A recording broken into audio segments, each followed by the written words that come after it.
आपके लिए कैसा रहेगा ये सूर्य ग्रहण। आज की रात आसमान बदलेगा और बदल जाएगी पूरी दुनिया की नजरें, क्योंकि साल 2025 का आखिरी सूर्य ग्रहण लगने जा रहा है। रात 11 बजे से शुरू होकर रात 3:23 तक ये खगोलीय घटना दिखाई देगी, यानी पूरे 4 घंटे 23 मिनट तक सूरज, चांद और धरती की ये आंख मिचौली देखने को मिलेगी। लेकिन सबसे बड़ा पल आएगा रात 1:11 पर, जब ग्रहण अपनी चरम अवस्था में होगा और उसी वक्त आसमान का रंग बदलेगा और नजर आएगा ब्रह्मांड का सबसे रहस्यमयी नजारा।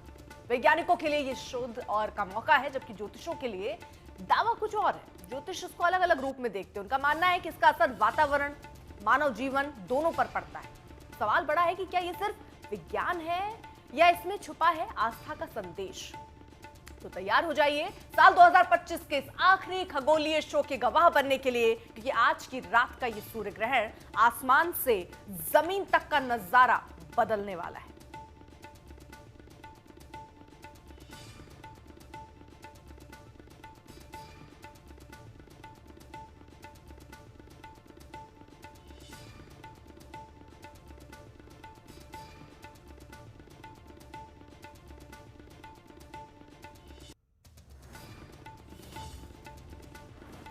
देखिए, सूर्य ग्रहण का असर आपकी जिंदगी पर भी पड़ने वाला है। ज्योतिषों के मुताबिक अलग अलग राशि वाले इंसान पर अलग अलग असर होगा। ऐसे में जानना दिलचस्प होगा कि किस राशि पर आखिरकार क्या प्रभाव पड़ेगा। हम ये भी जानेंगे आगे। आप देख लें कि आपकी राशि क्या है, आपकी जिंदगी पर प्रभाव इसका क्या पड़ने वाला है। हम साथ ही साथ चला भी रहे हैं, लेकिन ये आपके लिए जिंदगी में कितना महत्वपूर्ण है, क्या असर डालेगा, ये जरा हम विस्तार से समझेंगे। खास मेहमान हमारे स्टूडियो में हमारे साथ जुड़ चुके हैं। तारुफ जल्दी से आपका करा दे। पंडित राजकुमार शास्त्री ज्योतिषी हमारे साथ जुड़ चुके हैं। पवन सिन्हा, प्रोफेसर पवन सिन्हा ज्योतिषी हमारे साथ होंगे। प्रवीण कुमार मिश्रा ज्योतिषी हैं, वो हमारे साथ मौजूद हैं। मनीष पुरोहित पूर्व वैज्ञानिक हैं इसरो के, वो हमारे साथ हैं। और अनुपम कपिल ज्योतिष हैं, वो हमारे साथ हैं। मनीषा कौशिक ज्योतिषी हैं, वो हमारे साथ हैं। सबसे पहले प्रवीण जी, मैं आपके साथ शुरुआत करूंगी। सबके मन में चंद्र ग्रहण, सूर्य ग्रहण के कई तरीके के संशय होते हैं, कई तरीके के सवाल होते हैं। इस सूर्य ग्रहण का असर आप कितना देखते हैं? सबसे पहले इसी के साथ शुरुआत। देखिए, बहुत अच्छा सवाल आपने पूछा। सबके मन में ये संशय होगा कि ये ग्रहण हमारे लिए कैसा होगा। तो सबसे पहले बात आपको ये बता दें कि जब भी नेचर में कोई घटना होती है, खगोलीय घटना होती है, तो उसका असर पूरे भूमंडल पर पड़ता है, वनस्पतियों पर पड़ता है, जीव जंतुओं पर पड़ता है, मनुष्यों पर पड़ता है। और हमारी जो ज्योतिष के नज़रिए से देखें तो राशियों पर असर पड़ता है। जैसे ये जो सूर्य ग्रहण आज रात लगने जा रहा है, ये कन्या राशि में लगने जा रहा है। तो कन्या राशि में तो इसका असर होगा ही होगा, बाकी राशियों पर भी इसका प्रभाव होगा। अच्छी बात यह है कि भारत में क्योंकि रात है और भारत में ये सूर्य ग्रहण नहीं दिखाई देगा, तो भारत के लोगों को ज़्यादा टेंशन लेने की आवश्यकता नहीं है। लेकिन भारत के ऐसे लोग जो उन इलाकों में रह रहे हैं जहां ये सूर्य ग्रहण दिखाई देगा, जैसे न्यूजीलैंड में रह रहे हैं आप, फिजी में रह रहे हैं आप, ऑस्ट्रेलिया में रह रहे हैं, तो जिन भी इलाकों में ये ग्रहण दिखाई देगा, अगर आप वहां रह रहे हैं तो आपको सूतक के नियम मानने चाहिए, आपको ग्रहण के नियम मानने चाहिए, ताकि ग्रहण का नेगेटिव प्रभाव आगे आने वाले दिनों में ना रहे। सूर्य ग्रहण का जो सूतक है 12 घंटे पहले शुरू हो जाता है और चंद्र ग्रहण का सूतक 9 घंटे पहले शुरू होता है। तो क्योंकि ये सूर्य ग्रहण है तो 12 घंटे पहले से इसका सूतक लग गया है। तो जो लोग विदेशों में रह रहे हैं जहां ये ग्रहण दिखाई देगा, तो आप सूतक के नियम मानिए। और यदि आप भारत में रह रहे हैं तो आपको बिल्कुल टेंशन लेने की आवश्यकता नहीं है, क्योंकि भारत में ये ग्रहण नहीं दिखाई देगा, इसलिए ना आपको सूतक के नियम मानने की जरूरत है, ना ग्रहण के संबंध में जो हमारे शास्त्रीय नियम है वो मानने की जरूरत है। आप जैसे अपनी दैनिक क्रियाएं करते हैं कर सकते हैं। लेकिन अगर आपके परिवार के लोग विदेशों में रहते हैं और वहां रहते हैं जहां ग्रहण दिखाई दे रहा है, तो उन्हें सारे नियम मानना चाहिए। ठीक है, राजकुमार शास्त्री जी, आपका एक रिएक्शन, क्योंकि अब भारत में क्योंकि दिख नहीं रहा है, तो हम ये क्या माने कि हमें किसी तरीके के जो नियम है वो मानने की जरूरत नहीं है? फिर मतलब इसका जैसे चंद्र ग्रहण में बहुत सारी चीजों को किया गया, लोगों ने माना किया, क्या यहाँ सूर्य ग्रहण में भी करने की जरूरत है या नहीं? कोई दिक्कत नहीं है अगर यहाँ से दिख नहीं रहा है? अर्पिता जी, देखिए, ग्रहण बहुत खगोलीय महत्वपूर्ण घटना है और उपनिषदों में आया है कि एषु सर्वेषु भूतेषु गूढ़ात्मा न प्रकाशते दृश्यते त्वग्रया बुद्ध्या सूक्ष्मया सूक्ष्मदर्शभी। अर्थात वह छोटी से छोटी वस्तु जो हम सूक्ष्मदर्शी यंत्र के माध्यम से भी नहीं देख पाते, वह भी ग्रहण के प्रभाव से प्रभावित होती है। हमारा सनातन धर्म ये कहता है कि सर्वे भवन्तु सुखिना, सारा विश्व सुखी हो, ऐसी कामना करते हैं। तो मैं चाहता हूँ कि आपके चैनल के माध्यम से एक मैं सूक्त सुनाना चाहता हूँ, जिसे जो दर्शक टीवी के माध्यम से देख रहे हैं उनके घर में वाइब्रेशन जाए और यह ग्रहण काल में के सभी दोषों को नष्ट करने वाला सूक्त है। ओम सहस्रशीर्षं देवं विश्वाक्षं विश्वशंभुवं विश्वं नारायणं देवमक्षरं परमं पदं विश्वतः परमानित्यं विश्वं नारायणगुं हरिं तत्त्वमेवेदं पुरुषास्तद्विश्वमुपजीवते विश्वस्यात्मेश्वरगं शाश्वतं शिवमच्युतं नारायणं महाअग्नेयं विश्वात्मानं परायणं। यह श्री हरि नारायण का सूक्त है। इस मंत्र की वाइब्रेशन से घर में किसी प्रकार के वास्तु दोष या ग्रहण का दोष, क्योंकि ग्रहण हमारी जन्म कुंडली में भी आता है। जिस जातक की जन्म कुंडली में चंद्रमा और केतु की युति होती है, वह जन्म कुंडली भी ग्रहण के प्रभाव से प्रभावित होती है। राहु या केतु के साथ में सूर्य की युति होती है, तो वह जन्म कुंडली भी, उस जातक का जीवन भी ग्रहण के प्रभाव से प्रभावित होता है। और जिसकी कुंडली में ग्रहण दोष होता है, चाहे चंद्र ग्रहण दोष हो अथवा सूर्य ग्रहण दोष हो, वह जब जातक पीड़ित होता है ग्रहण के प्रभाव से, उसका जीवन बहुत संघर्ष में बन जाता है, बहुत स्ट्रगल लाइफ हो जाती है। शारीरिक रूप से वह परेशान रहता है, मानसिक रूप से परेशानी होती है और उसके जीवन के सारे विकास रुक जाते हैं। तो इस प्रकार से चंद्रार्को यत्र साक्षिणः, चंद्रमा और सूर्य दो ऐसे ग्रह हैं जो प्रत्येक प्राणी के जीवन को अहर्निश 24 घंटे प्रभावित करते हैं। दिन में सूर्य का प्रभाव रहता है, रात्रि में चंद्रमा का प्रभाव रहता है। इसी प्रकार से चंद्रमा जब दिवाबली अथवा रात्रि बली होता है, तो इस प्रकार से ये दोनों ग्रहण भारत में इस बार जो है, ये सूर्य ग्रहण जो है, ये भारत को प्रभावित नहीं करेगा। लेकिन मैं एक आपके चैनल के माध्यम से बहुत बड़ी बात कहने जा रहा हूं, क्योंकि मैंने सिद्धांत को पढ़ा है। सिद्धांत ज्योतिष में एक सूत्र आता है कि जो 12 राशियों के क्रमाद पांचाल, देशात और चोर, चोल, वसुंधरा, यह जो राशियां हमारी 12 राशियां हैं, इनके वास स्थान है। तो जो सूर्य ग्रहण पड़ रहा है, ये कन्या राशि में पड़ रहा है और कन्या राशि केरल प्रदेश का प्रतिनिधित्व करती है। पंचांग में इसका उल्लेख तो नहीं है, लेकिन मैंने जो अपना कैलकुलेशन किया कि भारत के भी केरल प्रदेश को यह सूर्य ग्रहण प्रभावित कर सकता है। क्योंकि देखिए, हमारी जो राशियां हैं वह एक राशि 30 अंश की है और यह पूरा ब्रह्मांड 360 अंश का है। सूर्य का जो है 6500 योजन उसका गोल बिंब का प्रमाण है। चंद्रमा 840 योजन प्रमाण है जो चंद्रमंडल है, और पृथ्वी का जो भूकर्ण है इसका 1600 योजन प्रमाण है।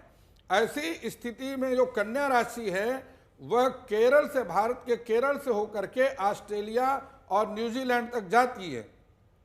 देखिए, मैं आपको एक साधारण उदाहरण से समझाता हूं कि जो लोहार होता है, अगर वह लोहे के टुकड़े को, एक टुकड़े को अग्नि में डालता है गर्म करने के लिए, तो उसका दूसरा जो भाग है लोहे का, वह अपने आप गर्म हो जाता है, ठंडा वह भी नहीं रहता है। तो यदि उसका प्रभाव, ग्रहण का प्रभाव न्यूजीलैंड में होगा, ऑस्ट्रेलिया में होगा, तो कन्या राशि भारत के केरल क्षेत्र को भी प्रतिनिधित्व करती है। तो जहां तक मेरी कैलकुलेशन है ज्योतिष सिद्धांत के अनुसार, वह केरल प्रदेश में रहने वाले जो कन्या राशि के जातक हैं, उन्हें भी बहुत सावधान रहना चाहिए। केवल केरल, बाकी जगहों पर कन्या राशि वालों में कोई असर नहीं? देखिए, जो 12 राशियां हैं मैं आपको बता रहा हूं, वो एक राशि जो है 30 अंश की है और ये पूरा ब्रह्मांड 12 राशियों में बटा हुआ है।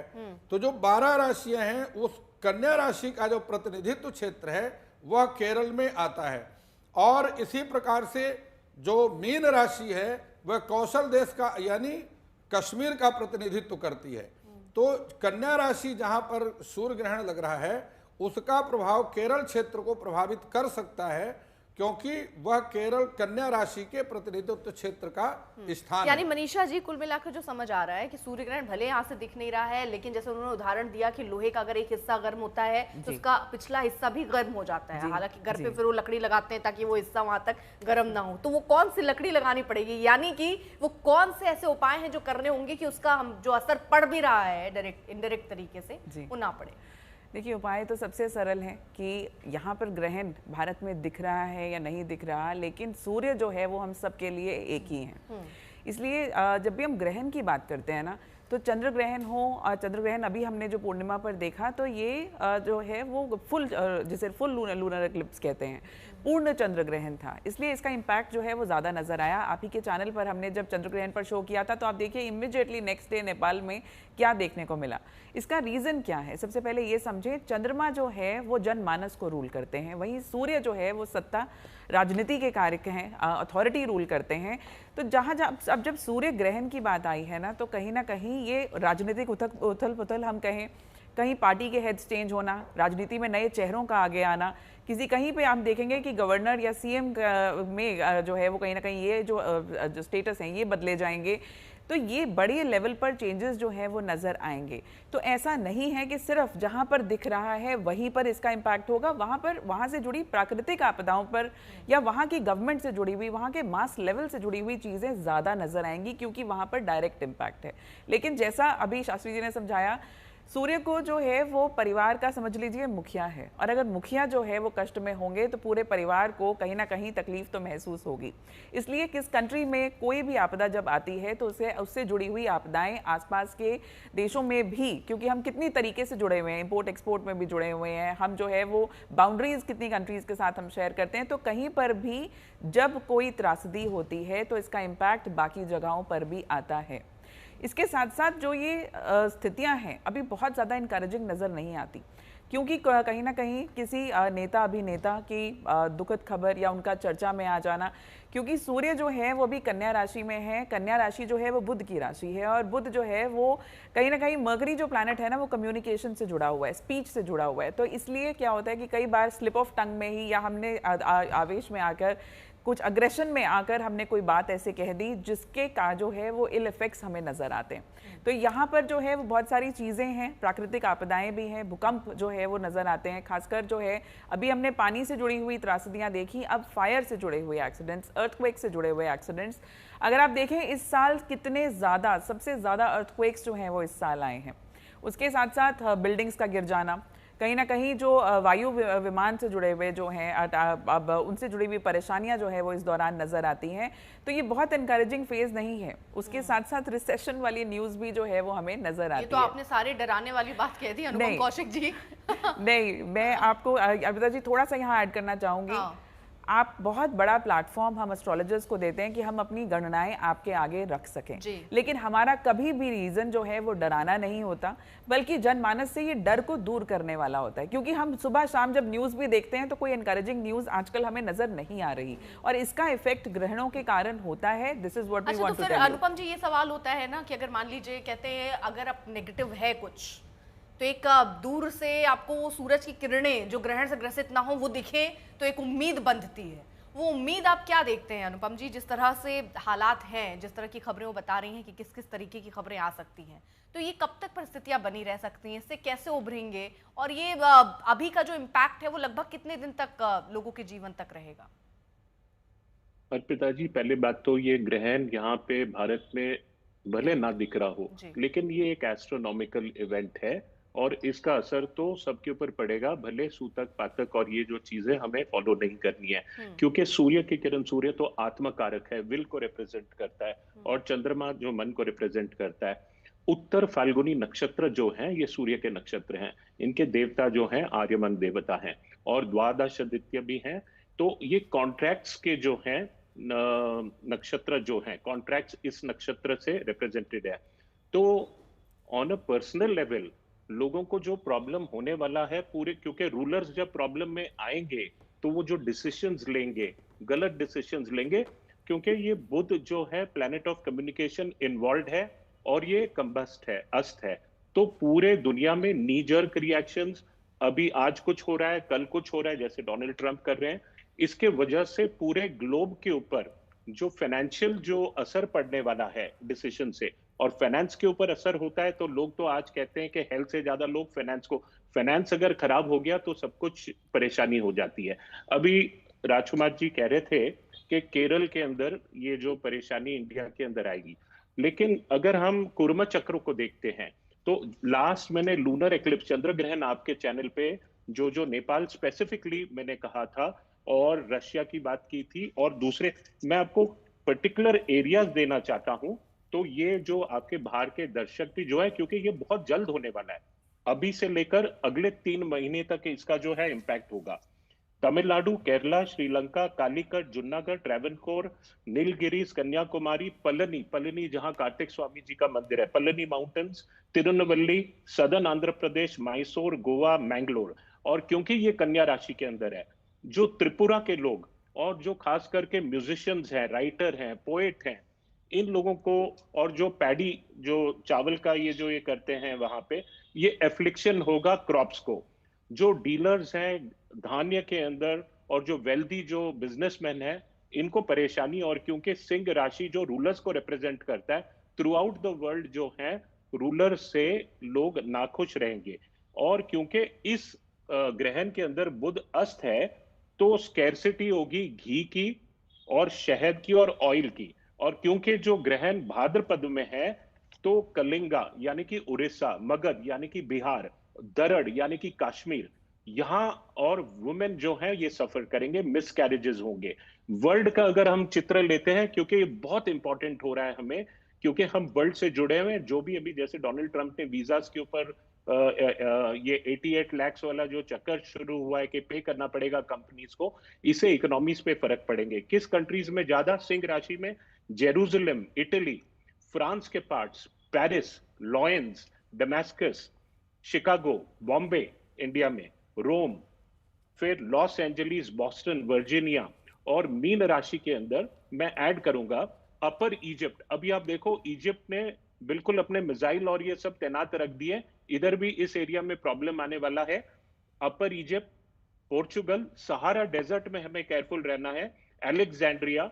और पुराने जो एक्लिप्स जो चंद्र ग्रहण हुआ था, उसमें Russia, Denmark, Sweden, Afghanistan, Mexico, Greece, Brussels, Khorasan, Bulgaria, जो आपके चैनल पे मैंने कहा था, ये 3-4 महीने और चलने ही वाला है। और किस टाइप के इफेक्ट होंगे? क्योंकि बुध जो है वो अस्त हो गया है, एग्जैक्ट ऑपोजिशन में शनि और नेपच्यून बैठे हैं वहां। तो उसके वजह से बहुत सारे जो फीलिंग्स हैं, इमोशंस हैं लोगों के, वो रैशनैलिटी नहीं होने की वजह से हम देखेंगे पब्लिक डेमोन्स्ट्रेशंस होंगे गवर्नमेंट्स के अंदर, लोगों में, दुनिया भर में जो फेथ जो है वो कम हो जाएगा। और जो माइग्रेंट क्राइसिस है आप देख रहे हो सब जगह, जैसे हमने कहा था 9 वाला ईयर जो 2007 में आया, 2016 में भी जाया जब एंजेला मर्केल का जो ये माइग्रेंट क्राइसिस हुआ था, ये साल का भी टोटल 9 है।